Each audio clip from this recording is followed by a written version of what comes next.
নাজিমুদ্দিন আইয়ুব তিনি একটা লম্বা সময় পর্যন্ত অবিবাহিত ছিলেন। তার ভাই আসাদুদ্দিন তাকে একদিন প্রশ্ন করলেন, হে ভাই, তুমি কেন বিবাহ করছো না? নাজিমুদ্দিন তাকে বললেন, আমি আমার জন্য উপযুক্ত কাউকে পাইনি।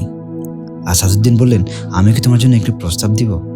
নাজিমুদ্দিন জিজ্ঞাসা করলেন, কার ব্যাপারে প্রস্তাব রাখতে চাচ্ছেন? আসাদুদ্দিন বললেন, সেলজুক সাম্রাজ্যের বাদশাহ রাজকন্যা অথবা প্রধান উজিরের কন্যার ব্যাপারে বলছি। নাজিমুদ্দিন বলেন, তারা কেউ আমার যোগ্য নয়। এই কথা শুনে তার ভাই আশ্চর্য হলেন এবং জিজ্ঞেস করলেন, তাহলে কে তোমার উপযুক্ত?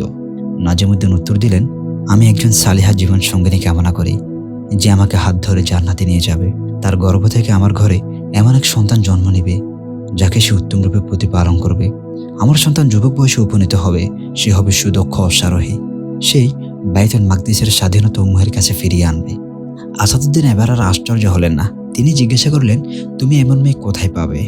নাজিমুদ্দিন বললেন, যে আল্লাহর জন্য একনিষ্ঠভাবে নিয়ত রাখে, আল্লাহ তাকে দান করেন। তারপর কোনো একদিন নাজিমুদ্দিন ইরাকের একটি শহরের কোনো এক মসজিদে একজন শায়েখের মজলিসে ছিলেন। এমন সময় একজন যুবতী এসে দেয়ালের আড়াল থেকে ওই শায়েখকে ডাকতে লাগলেন। ওই শায়েখ নাজিমুদ্দিন থেকে অনুমতি নিয়ে যুবতীর ডাকে সাড়া দিলেন। মসজিদের শায়েখ যুবতী মেয়েটিকে বলল, তোমাকে বিয়ের প্রস্তাব দেওয়ার জন্য বাড়িতে যে ছেলেটিকে পাঠিয়েছিলাম তাকে ফিরিয়ে দিলে কেন? যুবতী মেয়েটি উত্তর দিল, শেখ, ছেলেটি মর্যাদা আর সৌন্দর্যের ক্ষেত্রে উত্তম হলেও আমার জন্য উপযুক্ত না। শায়েখ বলল, তাহলে তুমি কেমন ছেলে চাও?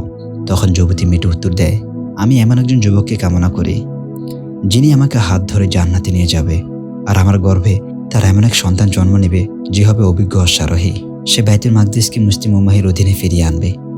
সুবহানাল্লাহ। হুবহু এই কথাটাই তো নাজিমুদ্দিন তার ভাইকে বলেছিল। নাজিমুদ্দিন সৌন্দর্যের মর্যাদার অধিকারী অনেক মেয়েকে প্রত্যাখ্যান করেছে, আর এই মেয়েটিও এরকম অনেক ছেলের প্রস্তাব ফিরিয়ে দিয়েছে। আবার তাদের উভয়ের উদ্দেশ্য এক। নাজিমুদ্দিন এই সুযোগ হাতছাড়া করতে চাইলেন না। তিনি দাঁড়িয়ে গিয়ে শায়েখকে ডেকে বললেন, শায়েখ, আমি এই মেয়েকে বিবাহ করতে চাই। শায়েখ বললেন, এই মেয়ে গ্রামের সবচেয়ে দরিদ্র ঘরের সন্তান। তখন নাজিমুদ্দিন উত্তর দিয়ে বলেন, এটাই সেই মেয়ে যাকে আমি কামনা করি। নাজিমুদ্দিন সেই মেয়েকে বিবাহ করলেন। তাদের ঘরে এমন একজন সন্তান জন্ম নিল, সেই সন্তান মহান বীরযোদ্ধা হয়ে বাইতুল মাকদিসকে মুসলমানের অধীনে ফিরিয়ে আনলেন। আর তিনি হলেন সালাহউদ্দিন আইয়ুবী রাহিমাহুল্লাহ তাআলা। সুবহানাল্লাহ।